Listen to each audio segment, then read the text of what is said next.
নমস্কাৰ বন্ধুসকল, মই মন্টু বৰাই আপোনালোকক বাইক অসম ইউটিউব চেনেললৈ আপোনালোকক স্বাগতম কৰিছোঁ। আপোনালোকে মোৰ বাইক অসম ইউটিউব চেনেলটো চাই থাকিব। মই আপোনালোকলৈ নতুন নতুন বাইকৰ বিষয়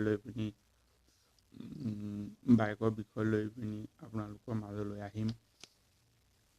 আৰু আপোনালোকে বাইক অসম ইউটিউব চেনেলটো যদি এতিয়াও ছাবস্ক্ৰাইব কৰা নাই, ছাবস্ক্ৰাইব কৰি ল'ব, লাইক কৰিব, শ্বেয়াৰ কৰিব আৰু কমেণ্ট কৰি জনাব। আপোনালোকক মই আৰু ভাল ভাল বাইকৰ বিষয়ে বিভিন্ন সময়ত আপোনালোকৰ মাজলৈ লৈ আহিম।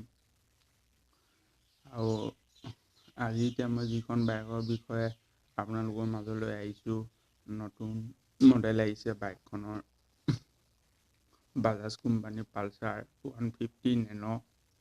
আৰু মই আপোনালোকৰ মাজত বাইকৰ বিষয় লৈ পিনি এইটো কাৰণে আহিছোঁ যাতে আপোনালোকে প্ৰত্যেকখন বাইকৰ বিষয়ে জানিব পাৰে, ভালদৰে বুজি পায়, কেপাচিটি কিমান, CC কিমান, মাইলেজ কিমান দিয়ে। সেইকাৰণে আহিছোঁ আপোনালোকৰ মাজলৈ, যাতে আপোনালোকে বাইক এখন কিনিবলৈ গ'ল হয়তো বুজি নাপাবও পাৰে বাইকখনৰ দাম কিমান, মাইলেজ কিমান দিব, CC কিমান।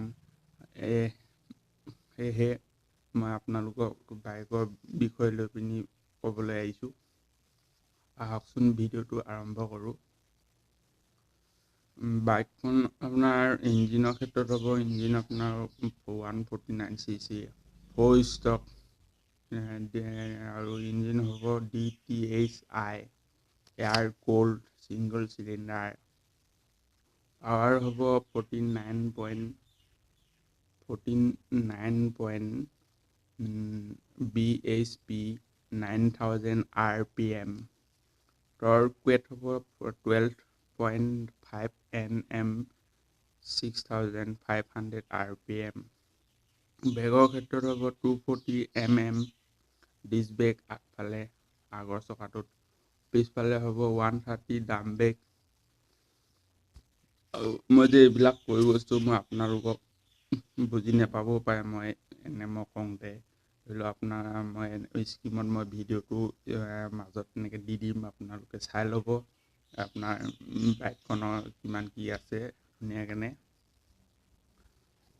বাইকখন চাই ল'ব আৰু কি কি চেঞ্জ হৈছে মই বাইকখন দেখিলে গম পাব। আৰু অন্যান্য আছে চিষ্টেম দি 12 ভল্ট ভোল্ট। ফ্ৰণ্টৰ টায়াৰ হ'ব 2.75, তাৰপৰা পিছফালে হ'ব 190, তাৰপৰা টপ স্পীড হ'ব 115, ৱেট হ'ব 144 kg, লেন্থ হ'ব 2055 mm, হাইট হ'ব 1060, ফুল টেংক হ'ব 15 লিটাৰ, চিটৰ হাইট হ'ব 785 mm, মাইলেজ হ'ব আপোনাৰ 50 পৰা 55। কি মজা বাইক পাইছে আপোনালোকৰ মাজলৈ কোম্পানীয়ে দিছে। সেয়েহে গতিকে আপোনালোকে অতি সোনকালে লোৱা কথা।